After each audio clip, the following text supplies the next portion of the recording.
रियांश की बातें सुन अबीर अपने नजरों को झुका लेता है, फिर अपने धीमे आवाज में कहता है, सॉरी, मुझे समझ आ गया। आप अपने भाई के लिए ऐसा करना चाहते हैं, पर आपको करने का जरूरत नहीं है। मैं द्रव से फ्रेंडशिप टॉस दूंगा। आप सही थे। मुझ जैसा लड़का द्रव का दोस्त बनने लायक नहीं है। ये सब बातें कहते वक्त अबीर के आंखों से आंसू बह रहा था। वही रियांश अपने नजरों को अबीर पर टिका बस उसे रोता देख रहा था। रियांश एक गहरी सांस भर अपने हाथ को उठा अबीर के सिर पर रख देता है, तो अबीर का दिल जोरों से धड़कने लगता है और उसके आंसू निकलना बंद हो जाते हैं और वो अपने चेहरे को उठा अपने बड़े बड़े नजरों से रियांश को देखने लगता है। तभी रियांश पहली बार उसके पास अपने वम आवाज में कहता है, मैं नहीं चाहता तुम्हें कुछ हो, इसलिए मैं उन सभी को पैसे रिटर्न करना चाहता हूँ जिससे तुम लिए हो, और तुम्हें ये अच्छा नहीं लग रहा है कि मैं पे कर रहा हूँ, तो तुम मुझे जब तुम्हारे पास पैसे हो तब रिटर्न कर देना। बाकी तुम्हें द्रव से दोस्तों तोड़ने का जरूरत है, क्योंकि तुम उसके लिए बुरे नहीं हो। रियांश की बातें सुन अबीर स्टैचू बन जाता है और बस रियांश के आंखों में देखने लगता है। अबीर के रिएक्शन को देख रियांश उसके कान के करीब जा अपने धीमे पर सेडिक्टिव आवाज में कहता है, और चाहो तो पैसे के बदले मेरे सिर्फ मेरे बन सकते हो, पर बॉटम। ये सुनते ही अबीर का चेहरा लाल हो जाता है और वो झट से अपने होश में आ रियांश को खुद से दूर कर थोड़ा हिचकिचाते हुए कहता है, आप मजाक कर रहे हैं ना। अबीर के इस बात को सुन रियांश हंसने लगता है, वही अबीर को कुछ समझ नहीं आता। वही दूसरी तरफ एंगेजमेंट पार्टी से सभी जाने लगे थे। अहाना द्रव के साथ ही द्रव के पेरेंट्स के साथ उनके मैंशन में जाने के लिए निकल गई थी, क्योंकि आदित्य अबीर को बचाने गया था। अहाना और द्रव दोनों के चेहरे पर परेशानी के भाव थे, पर दोनों में से कोई भी अनिका और ओम को नहीं बताए थे कुछ, क्योंकि रियांश ने मना किया था। वही वैभव भी अपने पेरेंट्स के साथ निकलने वाला था, पर जाने से पहले दिशा का हाथ पकड़ उसे साइड में ले जाता है। वैभव के ऐसे उसे हाथ पकड़ सभी से दूर एकांत में लाने से दिशा थोड़ी घबरा चुकी थी। वो हिचकिचाते हुए सवाल करती है, आप मुझे यहाँ क्यों लाए हो? सवाल सुन वैभव उसके चेहरे पर अपने हाथ रख उसके बेहद करीब आते हुए कहता है, हम दोनों का एंगेजमेंट हो गया है, तो तुम मुझे एक किस करने को अभी दे ही सकती हो ना। इस बात को सुनते ही दिशा की आंखें हैरानी से बड़ी हो जाती है। वही वैभव उसके रिएक्शन को देखता है, पर फिर भी उसके होंठों के करीब जाते हुए अपने धीमे सेडिक्टिव आवाज में कहता है, बस एक किस। पर वैभव के होंठ जैसे ही दिशा के होंठों को छूते दिशा उसके सीने पर हाथ रख उसे खुद से दूर कर देती है। दिशा के ऐसे करने से वैभव उसे गुस्से में घूरता है और कहता है, बस एक किस ही कर रहा हूँ, वैसे भी मैं तुम्हारा होने वाला हस्बैंड हूँ, तो फिर तुम रोक क्यों रही हो? वैभव के बातों को सुन दिशा अपने धीमे आवाज में कहती है, बस एक सवाल, आप मुझसे शादी क्यों करना चाहते हैं? सवाल सुन वैभव कहता है, क्योंकि मुझे तुमसे प्यार हो गया है। जब से तुम्हें देखा हूँ, तुम्हें पता है, बस हर वक्त तुम्हें खुद के पास महसूस करने की चाह होती है मुझे। जवाब सुन दिशा कहती है, सच में, क्या यही है आपके लिए प्यार है? पता है किसी को बस फिजिकली टच करने की चाह रखना प्यार नहीं होता है, लस्ट होता है। दिशा की ऐसी बातें सुन वैभव गुस्से में उसे घूर कहता है, अगर ये लस्ट भी है तो क्या हुआ, तुम मेरी होने वाली वाइफ हो। इस बात पर दिशा बिना कोई भाव का कहती है, ठीक है, कर लीजिए किस, एक वाइड का ही बस मुझे फर्ज निभाना है, तो जो करना कर लीजिए। इतना कह शांति से खड़ी हो गई। वही वैभव गुस्से में दीवार पर मुट्ठी से मारा तो दिशा के अंदर सिरहन पैदा हो गया। वही वैभव मुड़ वहां से जाने लगता है और गुस्से में ही अपने मन में कहता है, प्यार में फिजिकल रिलेशन बनाना लस्ट कैसे हुआ? खुद में ये सवाल कर वो गुस्से में जा रहा होता है। कुछ वक्त बाद वैभव ड्राइवर को जाने का कह खुद कार ड्राइव कर रहा होता है। फिर अपने फोन को निकाल आदित्य को कॉल करता है, तो आदित्य कॉल उठा अपने कान से लगा कहता है, क्या हुआ? आदित्य के बैकग्राउंड से चीख आ रहा होता है। आवाज सुन वैभव कहता है, क्या तुम फिर खुद उन्हें जान से मार रहे? ये तुम्हारे लोग भी कर सकते हैं। इस बात को सुन आदित्य कृपी स्माइल के साथ कहता है, क्या है ना, मुझे बहुत मजा आता है और ये ब्लड की स्मेल मुझे बहुत पसंद है। ये सुन वैभव कहता है, सच में तुम्हारे दादू ने तुम्हें मोस्टर बना दिया है। इस बात पर आदित्य हंसने लगता है, फिर सवाल करता है, अब ये जानने के लिए कॉल तो किए नहीं होगे, कॉल क्यों किए हो? सवाल सुन वैभव कहता है, मुझे गुस्सा आ रहा है, इसलिए मैं तुम्हारे साथ ड्रिंक करना चाहता था। रियांश तो अपने लिटिल बॉय की वजह से आएगा नहीं, इसलिए तुझे कॉल किया।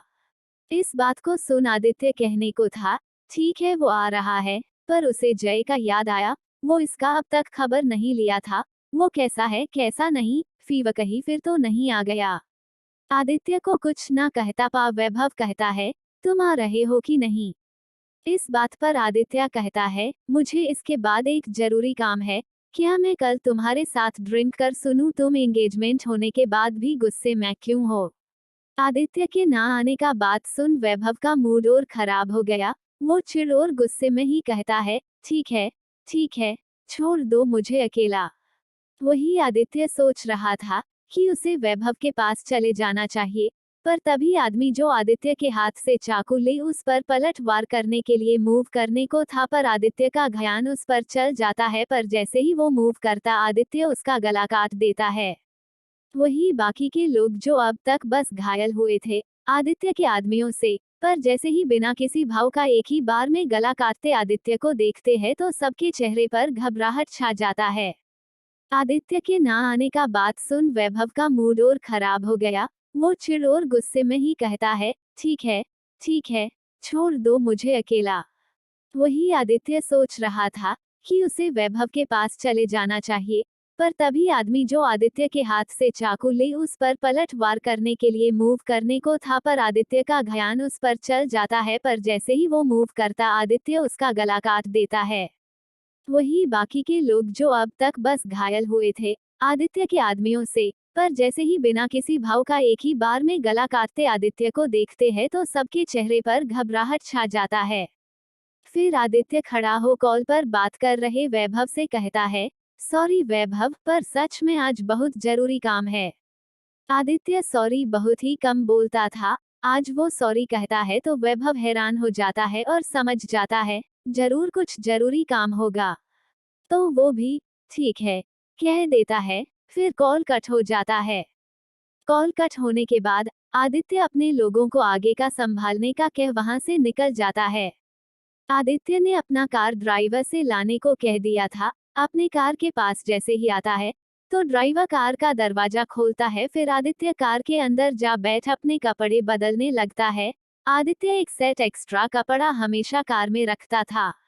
वही ड्राइवर आगे ड्राइविंग सीट पर जा बैठ कार स्टार्ट कर चुका था।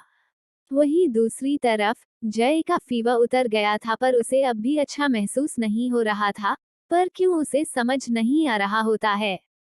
वो उदास अपने आंखों पर अपने हथेलियों को रख लेता है, पर नींद कोसों दूर था। कुछ वक्त बीत जाता है, आदित्य का कार मेंशन के पास आ रुकता है तो गार्ड कार का दरवाजा खोल देते हैं। फिर जैसे ही आदित्य कार से बाहर आता है गार्ड झुक ग्रिड करता है, पर आदित्य उन पर जरा भी नजर ना डाल अपने तेज कदमों के साथ मेंशन के अंदर चला जाता है, फिर अपने रूम के दरवाजे के पास आ खोलने को था, पर जय शायद सो गया हो। इस बात को सोच वो दरवाजे को धीरे से खोलता है ताकि दरवाजे से कोई आवाज ना आए। फिर वो रूम के अंदर जा दरवाजा बंद कर वो अपने बेड की तरफ देखता है। रूम में लाइट ऑफ था, पर खिड़की के पर्दे ढके नहीं थे और खिड़की खुला था, जिस कारण चांद की रोशनी से कमरा जगमगाया हुआ और चंद की रोशनी सीधे जय पर पड़ रही थी, जो अपने आंखों पर अपने हथेलियों को रखा सोया हुआ था। आदित्य अपने धीमे कदमों के साथ जय के पास जाता है। पास आने के बाद अपने हाथ को आगे बढ़ा वो जय के सिर पर अपने हाथ को रखता है। आदित्य का हाथ जैसे ही जय को अपने सिर पर महसूस होता है उसका दिल जोरों से धड़कने लगता है। वही आदित्य जब ये महसूस करता है जय का शरीर का तापमान अब नॉर्मल है, तो वो अपने हाथ को हटाने वाला था, पर तभी जय अपने आंखों से हाथ हटा देता है। जय को जागा देख आदित्य सवाल करता है, तुम सोए क्यों नहीं हो अब तक, क्या चाहते हो फिर बीमार पड़ना? सवाल सुन जय उठकर बैठने को था, पर आदित्य अपने हाथ को उसके कंधे पर रख उसे बिस्तर पर ही प्रयास करते हुए कहता है, उठने की जरूरत नहीं है। इस बात को सुन जय हिचकिचाहट के साथ कहता है, मुझे बस नींद नहीं आ रहा था। इस बात को सुन आदित्य अपने हाथ को पीछे कर कहता है, ओके। फिर मुड़ जाने को था, आदित्य के बस ओके कह जाता देख जय झट से उठ उसके हाथ को पकड़ जाने से रोक देता है तो आदित्य मुड़ जय को देख सवाल करता है, क्या हुआ? सवाल सुन जय अपने चमकती आंखों से आदित्य को देखता है, फिर अपने सिर को झुका सवाल करता है, क्या आप जा रहे हो फिर से? आप आज मेरे साथ नहीं सोओगे? इस बात को सुन आदित्य को अपने अतीत का फ्लैशबैक आने लगता है।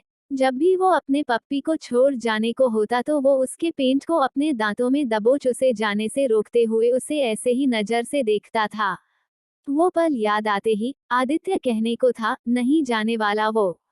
पर तभी उसके सामने वही खून से सना उसका पप्पी उसे नजर आता है, तो वो झट से उसके हाथ को झटक कहता है, हाँ मैं बस फ्रेश होने आया हूँ। इतना कह वो बाथरूम की तरफ बढ़ने लगता है। वही जय के आंखों में आंसू भर जाता है और वो अपने मन में कहता है, क्या सच में मैं सिर्फ टॉय बॉय हूँ सर के नजर में? अपने मन में इतना कह उसके आंखों से आंसू बहने लगता है। वही आदित्य रूम का लाइट जला मुड़ जय की तरफ देखता है, सिर झुका आंखों में आंसू देख आदित्य को ऐसा लग रहा था मानो आज वो जय के पास नहीं रुका उसके रोकने पर तो जैसे वो अपना पेट खो दिया वैसे ही वो जय को भी खो देगा। आदित्य कबर्ड से अपने नाइट शूट को निकालते हुए कहता है, मैं यही रुकूंगा। इतना कह वो बाथरूम चला जाता है। वही जय के आंखों से बह रहा आंसू थम जाता है और एक हल्की सी मुस्कान उसके होंठों पर टिक जाती है। वही आदित्य बाथरूम के अंदर जा सावर ऑन कर जय के आंखों में आंसू उसका रोकना, यही सब सोचते हुए वो सावर ले रहा होता है। कुछ वक्त बाद वो बाथरूम से बाहर बस अपने कमर पर तौलिया लपेट आता है तो जय का नजर आदित्य की सख्त बॉडी में जा थम जाता है। वही आदित्य अपने नाइट शूट को ले पहनने को था, पर तभी जय को खुद की तरफ देखता पा।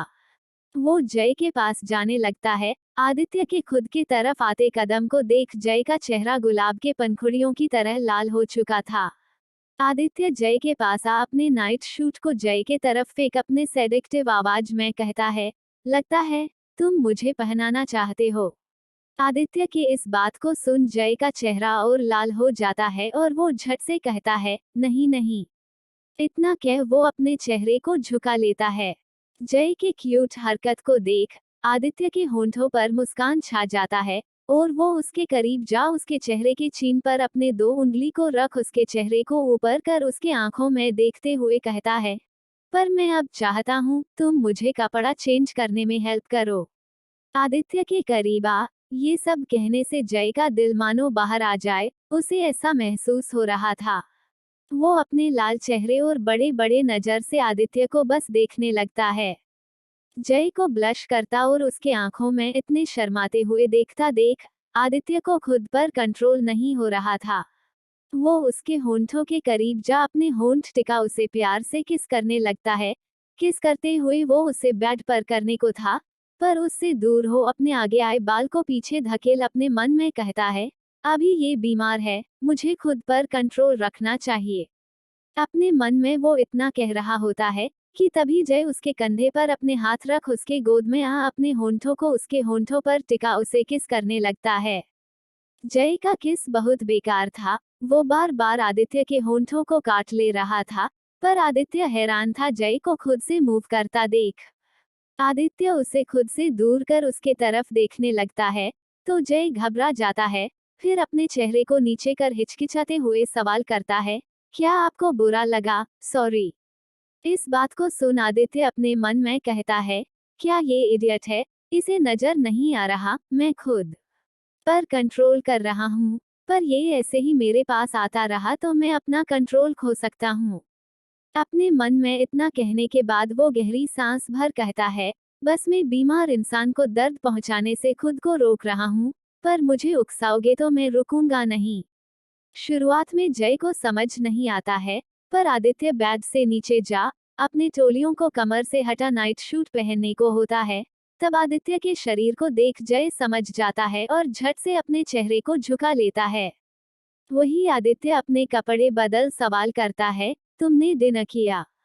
सवाल सुन जय अपने धीमे आवाज में हाँ कह देता है। तो आदित्य बेड पर आ लेट जाता है, पर जय अब भी बैठा हुआ था। तो आदित्य अपनी आंखों को बंद रखे ही सवाल करता है, क्या तुम पूरी रात ऐसे ही बैठकर मुझे देखते रहना चाहिए हो? सवाल सुन जय झट से लेट जाता है। तभी आदित्य अपनी आंखों को खोल जय के तरफ अपने चेहरे को करता है, तो देखता है जय अपनी आंखों को कसके बंद किया हुआ है। ये देख आदित्य उसके करीब जा उसे अपने बाहों में भर लेता है और अपने आंखों को वापस बंद कर लेता है। वही जय का दिल जोरों से धड़कने लगता है और वो अपनी आंखों को खोल आदित्य के चेहरे को प्यार भरी नजर से देखने लगता है। तभी आदित्य का कोल्ड पर अट्रैक्टिव आवाज उसे सुनाई देता है, सो जाओ नहीं तो मैं तुम्हें खाना शुरू कर दूंगा। आदित्य की ऐसी बातें सुन जय झट से अपनी आंखों को बंद कर लेता है। वही आदित्य अपने मन में कहता है, इसके शरीर से इतनी अच्छी खुशबू कैसे आती है, क्या इस्तेमाल करता है ये? इतना कहते हुए आदित्य उसके खुशबू में डूबने लगता है और उसकी आंखें भारी होने लगती है और वो गहरी नींद में चला जाता है। रात के दूसरे पहर में वही दूसरी तरफ अबीर रियांश के मैंशन में होता है। उसे नींद नहीं आ रहा था, तो वो अपने धीमे कदमों के साथ बालकनी के पास चला जाता है ताकि द्रव का नींद ना टूटे। बालकनी के पास आने के बाद वो रेलिंग के पास जा अपने दोनों हाथ रख चांद की तरफ देखने लगता है। वही रियांश जिसका रूम बगल में ही था, वो भी बालकनी में खड़ा था। अबीर को और रेलिंग के पास आ खड़ा हो चांद को देखता देख बस सिगरेट के कस लेते हुए उसे देखने लगता है। तभी अबीर को सिगरेट का स्मेल आता है, तो वो उसकी तरफ देखता है। रियांश को देखते ही अबीर का चेहरा लाल हो जाता है। अबीर के लाल चेहरे को देख रियांश कहता है, अब तक मैं कुछ किया भी नहीं हूँ और तुम ब्लश कर रहे हो। रियांश के बात को सुन अबीर का चेहरा और लाल हो जाता है। तभी रियांश सवाल करता है, ड्रिंक करते हो? सवाल सुन अबीर रियांश की तरफ देखता है, फिर अपने चेहरे को बस हाँ में हिला देता है। तो रियांश कहता है, मेरे रूम में अब।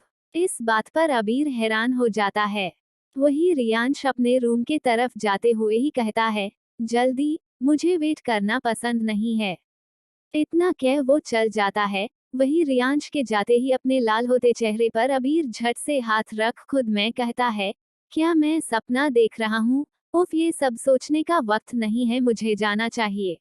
आगे के भाग को जानने के लिए चैनल को सब्सक्राइब करें और वीडियो पर कमेंट लाइक कर अपना सपोर्ट दे। Thank you.